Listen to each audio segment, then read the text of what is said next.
Hi friends, ಹೇಮರಗು ವ್ಲಾಗ್ಗೆ ಸ್ವಾಗತ ಸುಸ್ವಾಗತ. ಎಲ್ಲರೂ ಹೇಗಿದ್ದೀರಾ? ಐ ಹೋಪ್ ಎಲ್ಲರೂ ಚೆನ್ನಾಗಿದ್ದೀರಾ ಅಂದ್ಕೊಂಡಿದ್ದೀನಿ. ನಾನು ಕೂಡ ತುಂಬ ಚೆನ್ನಾಗಿದ್ದೀನಿ. ಇದು ನಂದು ಚಾಲೆಂಜಿಂಗ್ ವ್ಲಾಗಲ್ಲಿ ಡೇ 15 ಆಗಿರುತ್ತೆ, 15 ದಿನ ಆಗಿರುತ್ತೆ. ಪ್ಲೀಸ್ ಎಲ್ಲರೂ ಕೂಡ ಪೂರ್ತಿ ವಿಡಿಯೋ ನೋಡಿ, ಎಲ್ಲೂ ಕೂಡ ಸ್ಕಿಪ್ ಮಾಡಿಬಿಡಿ, ಸಪೋರ್ಟ್ ಮಾಡಿ ಅಂತ ಹೇಳ್ತಾ ಇವತ್ತಿನ ವಿಡಿಯೋನ ಸ್ಟಾರ್ಟ್ ಮಾಡ್ತಾಯಿದ್ದೀನಿ. ಇವತ್ತು ಬೆಳಗ್ಗೆನೇ ಕರೆಂಟ್ ಹೋಗಿದೆ, ಯಾಕೆ ಅಂತ ಗೊತ್ತಿಲ್ಲ. ಮತ್ತೇನು ಮಾಡೋಣ, ಕರೆಂಟ್ ಬೇರೆ ಇಲ್ಲ, ಏನಾದರೂ ಮಾಡೋಣ ಅಂದ್ಕೊಂಡೆ. ಕೊನೆಗೆ ಹುಣಸೆ ಚಿತ್ರಾನ್ನ ಮಾಡೋಣ ಅಂತ ಉಳಿತು. ಹಾಗಾಗಿ ಹುಣಸೆಹಣ್ಣು ಬೇಯಕ್ಕೆ ಇಟ್ಟಿದ್ದೀನಿ, ಮತ್ತು ಅನ್ನನೂ ಕೂಡ ಇಟ್ಟಿದ್ದೀನಿ. ಅನ್ನ ಆಗ್ಲಿಕ್ಕೆ ಅನ್ನ ಇಟ್ಟಿದ್ದೀನಿ, ಹುಣಸೆಹಣ್ಣು ಬೇಯಕ್ಕೆ ಹುಣಸೆಹಣ್ಣು ಇಟ್ಟಿದ್ದೀನಿ. ಹುಣಸೆ ಚಿತ್ರಾನ್ನ ಆಗಿರುತ್ತೆ. ಇನ್ನೇನು ಮಾಡೋದು, ಈಗ ರುಬ್ಬಾಕೋದಂತೂ ಏನೂ ಮಾಡೋಕ್ಕಾಗಲ್ಲಲ್ವ. ಹಂಗಾಗಿ ಹುಣಸೆಹಣ್ಣ ಬೇಯಿಸಿ ಅದನ್ನ ಕಿವುಚಿ ಅದಕ್ಕೆ ಒಗ್ಗರಣೆ ಕೊಟ್ಟರೆ ತುಂಬ ಚೆನ್ನಾಗಿರುತ್ತೆ. ಚಳಿಗೋದಕ್ಕೂ ಒಳ್ಳೆ ಟೇಸ್ಟು, ಒಳ್ಳೆ ಫ್ಲೇವರ್ ಇರುತ್ತೆ. ನಿಮ್ಮಲ್ಲಿ ಏನು ಟಿಫನ್ ಮಾಡ್ತಾಯಿದ್ದೀರಾ ಇವತ್ತು? ಹಿಂಗೆ ಇನ್ಸ್ಟೆಂಟಾಗಿ ಯೋಚನೆ ಮಾಡಿದೆ ಏನು ಮಾಡಲಿ ಅಂತ. ರಾತ್ರಿ ಪಾತ್ರೆ ತೊಳೆಯೋಕ್ಕಾಗಲಿಲ್ಲ, ಯಾಕೆ ಅಂತ ಗೊತ್ತಿಲ್ಲ. ಇದೆಲ್ಲ ತೊಳಿಬೇಕು. ಒಂದೊಂದು ದಿನ ಹಾಗೆ ತೊಳೆದು ಬಿಡ್ತೀನಿ, ಎಲ್ಲ ಕ್ಲೀನ್ ಮಾಡಿ ಮಲ್ಕೊತೀನಿ. ರಾತ್ರಿ ಏನೂ ಕ್ಲೀನ್ ಮಾಡೋಕ್ಕಾಗಲಿಲ್ಲ. ಚಳಿಗೋದಕ್ಕೂ ಸಂಜೆ ಮೇಲೆ ಪಾತ್ರೆ ತೊಳೆಯೋಕ್ಕಾಗಲ್ಲ, ಅಡುಗೆ ಮನೆಯೂ ಕ್ಲೀನ್ ಮಾಡೋಕ್ಕಾಗಲ್ಲ. ಹಾಗಾಗಿ ಇವತ್ತೇನು ಮಾಡಿಲ್ಲ. ಈಗ ಬೆಳಗ್ಗೆ ಬ್ರೇಕ್ಫಾಸ್ಟ್ ಮಾಡಿ ಅವನಿಗೆ ಟಿಫನ್ ಬಾಕ್ಸ್ ಕೊಟ್ಟು ಕಳಿಸಿ ಆಮೇಲೆ ಮಿಕ್ಕಿದೆಲ್ಲ ಕೆಲಸ ಮಾಡಬೇಕು. ಇನ್ನೇನು ಯಜಮಾನ್ರು ಎದ್ದೇಳ್ತಾರೆ, ಇವಾಗ ಯಜಮಾನನ್ನ ಎದ್ದೇಳಿಸ್ಬೇಕು. ಅವ್ರದ್ಮೇಲೆ ಬ್ಲ್ಯಾಕ್ ಕಾಫಿ ಮಾಡಿಕೊಡ್ಬೇಕು. ನನ್ನ ಬಾಲ್ಯಕ್ಕೆ ಗಂಜಿ ಮಾಡ್ಕೊತೀನಿ. ಹಿಂಗೆ ಒಬ್ಬೊಬ್ರಿಗೆ ಒಂದೊಂದು ಮಾಡಿಕೊಂಡು ಮಾಡ್ತಾ ಇರಬೇಕು. ಒಂದು ಟೈಮ್ ಆಗುತ್ತೆ, ಅಷ್ಟರಲ್ಲಿ ಬಾಕ್ಸ್ ಕೊಟ್ಟು ಕಳಿಸ್ಬೇಕು. ರಘು ಹೇಳು, ಟೈಮ್ ಆಯಿತು, ಬನ್ನಿ ಸ್ಟಾರ್ಟ್ ಮಾಡೋಣ. ನೋಡಿ ಫ್ರೆಂಡ್ಸ್, ಹುಣಸೆ ಚಿತ್ರಾನ್ನ ಗುಜ್ಜು ರೆಡಿ ಆಯಿತು. ಮತ್ತು ಹಾಗೆ ಡಿಕಾಕ್ಷನ್ ಆಗಲೇ ಮಾಡಿಟ್ಟಿದ್ದೀನಿ, ಈಗ ಎದ್ರು. ಹಂಗಾಗಿ ಬಿಸಿ ಮಾಡ್ತಾಯಿದ್ದೀನಿ. ಮತ್ತೆ ರಘು ತಳಿ ಮತ್ತೆ ತಗೊಂಡೋಗಪ್ಪ, ಕೆಲಸ ಮಾಡ್ತಾಯಿದ್ದೀನಿ. ಏನು ಬಂದು ಇಸ್ಕೊಂಡು ಹೊಂಟೋಗ್ಬಿಟ್ರೆ ಏನಾಗ್ಬಿಡುತ್ತೆ? ಕೇಳಿಸ್ತಾ ಇಲ್ಲ. ಕಾಲು ನನಗೂ ನೋವುತ್ತೆ. ಈಗ ಇಲ್ಲಿಂದ ಅಲ್ಲಿಗೆ ಬಂದು ಕೊಡಬಾರ್ದ ನಾನು?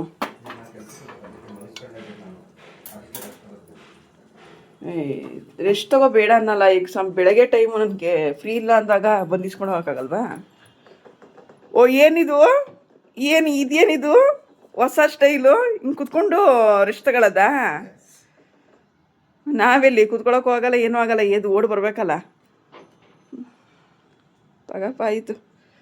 ಅದೇನೋ ಹೇಳ್ತಾರಲ್ಲ, ಯೋಗಿ ಪಡೆದಿದ್ದು ಯೋಗಿಗೆ, ಜೋಗಿ ಪಡೆದಿದ್ದು ಜೋಗಿಗೆ ಅಂತ. ನೀನು ಪಡೆದಿರೋದು.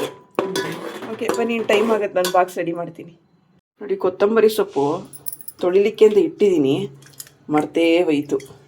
ಹಾಕ್ಲೇ ಇಲ್ಲ ಪಾಪ ಗೊಜ್ಜಿಗೆ. ಈಗ ನೋಡ್ತೀನಿ, ಸಣ್ಣಕ್ಕೆ ಹೆಚ್ಚಿಬಿಟ್ಟು ಹಾಕ್ಬಿಡ್ತೀನಿ. ಹಿಂಗೇನೆ ಬೆಳಗ್ಗೆ ಟೆನ್ಷನಲ್ಲಿ ಗೊತ್ತೇ ಆಗಲ್ಲ. ನಾನು ಗಂಜಿ ಮಾಡಿ ಇಟ್ಟಿದ್ದೀನಿ, ನಾನು ಕೂಡ ಗಂಜಿ ಕುಡಿಬೇಕು. ಪುಡಿ ತಂದರಗು ಬೇಕಾದ್ರೆ ರಂಗೋಲಿ ಪುಡಿ ಖಾಲಿಯಾಗಿತ್ತು. ಓಕೆ, ಸುಸ್ತಾಯ್ತಾ? ಟೈಮ್ ಆಗ್ಬಿಟ್ಟಿತ್ತು ಹಂಗೆ ಅವನಿಗೆ. ನೀವು ಬಿಟ್ಟಿರ್ಲಿಲ್ವಾ? ಎತ್ತೋ ಲೋಟಲ್ಲಿ ಎತ್ತಿಡು ಸ್ವಲ್ಪ, ನನಗೂ ಸುಸ್ತಾಗಿದೆ. ನಾನು ಇವಾಗ ಕೂತ್ಕೊಂಡಿದ್ದೀನಿ. ನನ್ನ ಜಾಗದಲ್ಲಿ ತಂದಿಟ್ರೆ ಲೋಟಲ್ಲಿ ಎಲ್ಲಿಡಬೇಕು? ಫ್ರೆಂಡ್ಸ್, ಸ್ವಲ್ಪ ಕೆಲಸ ಎಲ್ಲ ಆಯ್ತು. ಇವಾಗ ಮಧ್ಯಾಹ್ನ ಸ್ವಲ್ಪ ಫ್ರೀ ಆಗಿದ್ದೀನಿ. ಮತ್ತು ಎಲ್ಲದಕ್ಕಿಂತ ಮೊದಲು ಹೇಳ್ಬೇಕಂದ್ರೆ ಆರೋಗ್ಯ ಭಾಗ್ಯ, ಏನು ಹೇಳ್ತಾರಲ್ಲ, ಹೆಲ್ತ್ ಈಸ್ ವೆಲ್ತ್ ಅಂತ. ಹಂಗೆ ಖಂಡಿತ ಆರೋಗ್ಯನ ಚೆನ್ನಾಗಿದೆ, ನಾವೇನು ಬೇಕಾದ್ರೂ ಸಾಧಿಸ್ಬೋದು. ನನ್ನ ವಿಡಿಯೋ ಫಸ್ಟಿಂದ ನೋಡಿದರೆ ಖಂಡಿತ ಎಲ್ಲರೂ ಕೂಡ ಗೊತ್ತಿರುತ್ತೆ. ನಾನೇನಾದರೂ ಒಂದು ಡಯಟ್ ಫಾಲೋ ಮಾಡೋದಾಗಿರ್ಬೋದು, ಹೆಲ್ತ್ ಫುಡ್ ಇರ್ಬೋದು, ಎಲ್ಲದಕ್ಕೂ ನನಗೆ ಗೊತ್ತಿರೋ ಮಟ್ಟಿಗೆ ನನಗೇನು ಗೊತ್ತಿದೆ, ನಾನು ಏನು ಫಾಲೋ ಮಾಡ್ತೀನಿ, ಅದು ನನಗೆ ರಿಸಲ್ಟ್ ಸಿಕ್ಕಿದೆ ಅಂತ ಅಂದಾಗ ಖಂಡಿತ ಇನ್ನೊಬ್ರು ಕೂಡ ಇದನ್ನು ಫಾಲೋ ಮಾಡಲಿ ಅಂತ ತೋರಿಸ್ತೀನಿ. ಹಂಗಾಗಿ ನಾನು ವಿಡಿಯೋ ಮೊದಲಿಂದ ನೋಡಿರೋರಿಗೆ ಗೊತ್ತಿರುತ್ತೆ. ಈಗ ನಾನೊಂದು ಈ ಥರ ಕಷಾಯದ ಪುಡಿ ಎಲ್ಲ ಖಾಲಿಯಾಗಿತ್ತು, ಚಳಿ ಬೇರೆ ಶುರು ಆಗ್ತಾ ಇದೆ. ಈಗೊಂದು ಮನೇಲಿರೋ ಅಂಥದ್ದೇ ಸಾಮಗ್ರಿಗಳು, ನಾವೇನು 100 ರೂಪಾಯಿ 1000 ರೂಪಾಯಿ ಖರ್ಚು ಮಾಡಬೇಕಾಗಿಲ್ಲ. ಮನೇಲಿ ಏನೇನಿರುತ್ತೆ ಅದನ್ನೇ ನಾವು ಉಪಯೋಗಿಸ್ಕೊಂಡು ಮನೇಲಿ ಒಂದು ಕಷಾಯದ ಪುಡಿ ಮಾಡಿಕೊಂಡ್ರೆ ಅದರಿಂದ 108 ನಮಗೆ ಗೊತ್ತಿಲ್ಲದೇನೋ ಹಾಗೆ 108 ಥರ ನಮಗೆ ಅದು ಆರೋಗ್ಯಕ್ಕೆ ಒಳ್ಳೆಯದು, ಒಂದು ಬೆನಿಫಿಟ್ ಕೊಡೋ ಅಂಥದ್ದೇ ಆಗಿರುತ್ತೆ. ಈಗ ಯಾವುದೇ ಆಗಲಿ ಮನೇಲಿರೋ ಅಂಥದ್ದು ಯಾವುದು ಕೂಡ ನಮಗೆ ವಿಷಕಾರಿ ಅಲ್ಲ. ಆದರೆ ಅತಿಯಾದರೆ ಅಮೃತನ ವಿಷ ಅಂತಾರೆ. ಅತಿಯಾಗಿ ತೊಗೋಬಾರ್ದು. ಅದಕ್ಕೊಂದು ಲಿಮಿಟು, ಒಂದು ಮೆಜರ್ಮೆಂಟ್ ಅಂತ ಇರುತ್ತೆ, ಅಳತೆ ಅಂತ ಇರುತ್ತೆ. ಅದ್ರ ಪ್ರಕಾರ ನಾವು ಫಾಲೋ ಮಾಡೋದಾದರೆ ಖಂಡಿತ ನಮಗೆ ಅದರಿಂದ ಏನೂ ಸಮಸ್ಯೆ ಇರಲ್ಲ. ಮೊದಲನೇದಾಗಿ ನಾನು ಧನಿಯಾ ಕಾಳು ತೊಗೊತೀನಿ. ಧನಿಯಾ ಕಾಳು ಎಲ್ಲರಿಗೂ ಗೊತ್ತಿರುತ್ತೆ ಎಷ್ಟು ಒಳ್ಳೇದು ಅಂತ. ಇದನ್ನು ನಾನು ನನ್ನ ಕಣ್ಣಾಳಿತೆಯಲ್ಲಿ ಹಾಕ್ತೀನಿ. ನಿಮ್ಗೆ ಹೇಳ್ಬೇಕಂದ್ರೆ ಒಂದು 2 ಸ್ಪೂನ್ ನೀವು ಧನಿಯಾ ಕಾಳು ಹಾಕ್ಕೊಳ್ಳಿ. ಅಂದರೆ ಕೊತ್ತಂಬರಿ ಬೀಜ ಅಂತ ಹೇಳ್ತಾರೆ. ಹಾಗೆ ಜೀರಿಗೆ ಯಾಕೆ ಗೊತ್ತಿಲ್ಲ, ಜೀರ್ಣಕಾರಿ ಮತ್ತು ಇದು ಅಷ್ಟೇ ಕೊಬ್ಬಿನಾಂಶನ ಕರಗಿಸ್ಲಿಕ್ಕೆ ತುಂಬ ಕೂಡ ಸಪೋರ್ಟ್ ಮಾಡುತ್ತೆ. ಅದು 2 ಸ್ಪೂನ್ ಹಾಕಿದ್ರೆ ನಾನು ಇದನ್ನ 1 ಸ್ಪೂನ್ ಹಾಕ್ತಾಯಿದ್ದೀನಿ. ನನ್ನ ಕೈಯಲ್ಲಿ ಕಣ್ಣಳತೆ ಹಾಕ್ತಾಯಿದ್ದೀನಿ. ನಿಮಗೆ ಸ್ಪೂನ್ ಇದರಲ್ಲಿ ಹೇಳ್ತಾಯಿದ್ದೀನಿ, ಖಂಡಿತ ನೀವು ಫಾಲೋ ಮಾಡ್ಬೋದು. ಸೋಂಪು ಅಷ್ಟೇ, ಇದು ಕೂಡ ಜೀರ್ಣಕಾರಿ, ಇದು ಕೂಡ ಕೊಲೆಸ್ಟ್ರಾಲ್ ಕರಗಿಸ್ಲಿಕ್ಕೆ, ಕೊಬ್ಬಿನಾಂಶ ಕರಗಿಸ್ಲಿಕ್ಕೆ ತುಂಬ ಉಪಯೋಗ ಅಂತ ಹೇಳ್ತೀನಿ. ಇದು ಕೂಡ 1 ಸ್ಪೂನ್ ಹಾಕ್ತಾಯಿದ್ದೀನಿ. ಆಮೇಲೆ ಅಜ್ವಾಯಿನ ಇಲ್ಲ ಓಂ ಕಾಳು, ಇದನ್ನು ಬಂದು ಒಂದು ಅರ್ಧ ಸ್ಪೂನ್ಗಿನ ಕಮ್ಮಿ ಹಾಕಿದ್ರೆ ಸಾಕು. ತುಂಬ ಹೀಟ್ ಇದು, ಜಾಸ್ತಿ ಹಾಕೋದು ಬೇಡ. ಒಂದು ಅರ್ಧ ಸ್ಪೂನ್ಗಿನ ಇನ್ನೊಂದು ಸ್ವಲ್ಪ 1/4 ಸ್ಪೂನ್ ಹಾಕಿದ್ರೂ ಸಾಕು ಅಂತಲೇ ಹೇಳ್ತೀನಿ. ಒಳ್ಳೆ ಬೆನಿಫಿಟ್ ಸಿಗುತ್ತೆ ಇದರಿಂದನೂ ಕೂಡ.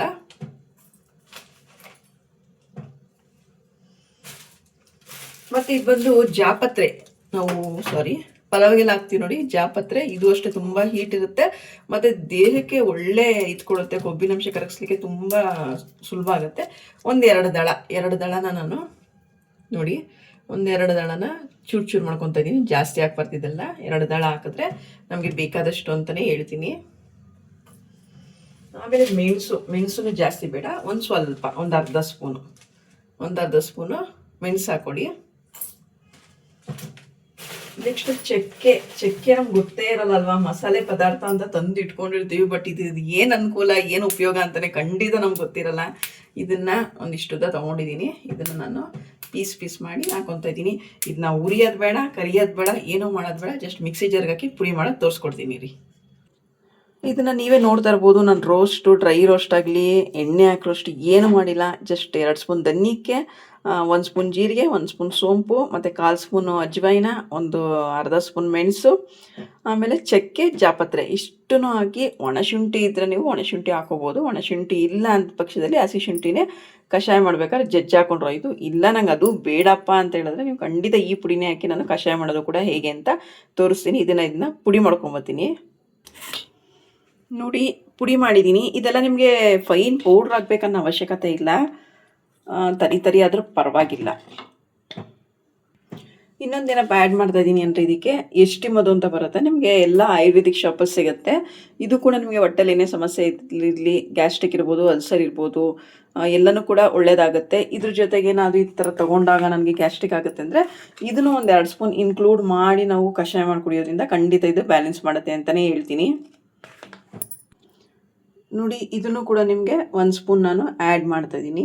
ಆ್ಯಡ್ ಮಾಡಿ ಎಲ್ಲ ಮಿಕ್ಸ್ ಮಾಡಿ ನಾವು ಒಂದು ಗಾಜಿನ ಬಾಟಲ್ ಆಗಿರ್ಬೋದು, ಇಲ್ಲ ಏರ್ ಟೈಟ್ ಕಂಟೈನರ್ ಡಬ್ಬಿನಲ್ಲಾಗಿರ್ಬೋದು ಹಾಕೊಂಡಿಟ್ಕೊಂಡು ಬೆಳಗ್ಗೆ ಸಂಜೆ ಖಾಲಿ ಹೊಟ್ಟೆನಲ್ಲಿ ಒಂದು ಸ್ವಲ್ಪ ಇಷ್ಟು ಒಂದು ಲೋಟಕ್ಕೆ ಒಂದಿಷ್ಟು ಹಾಕಿ ನಾವು ನೀರು ಕುದಿಸಿ ಕುಡಿಯೋದ್ರಿಂದ ಹೊಟ್ಟೆಲಿ ಏನೇ ಸಮಸ್ಯೆ ಇದ್ರೂ ಕೂಡ, ಮತ್ತು ಕೊಬ್ಬಿನಾಂಶ ಕೊಲೆಸ್ಟ್ರಾಲ್ ಇದನ್ನು ಕೂಡ ಕರಗಿ ನಮ್ಮ ದೇಹ ಸ್ವಲ್ಪ ಕರಗುತ್ತೆ. ನಾನು ಯಾಕೋ ಸ್ವಲ್ಪ ದಪ್ಪ ಆಗಿದ್ದೀನಿ ಅನ್ನಿಸ್ತೀನಿ ನಡುವೆ, ಹಂಗಾಗಿ ನಾನು ಇದು ಮಾಡ್ಕೊಳ್ಳೋಣ, ಮೊದಲು ಮಾಡ್ಕೊತಿದ್ದೆನಲ್ಲ ಅದೇ ರೀತಿ ಮಾಡಿಕೊಂಡು ಬ್ಯಾಲೆನ್ಸ್ ಮಾಡೋಣ ಅಂತ ನಾನು ಕಷಾಯದ ಪುಡಿ ಮನೇಲೇ ಈ ಥರ ಮಾಡ್ಕೊತೀನಿ. ಖರ್ಚಿರಲ್ಲ ನೋಡಿ.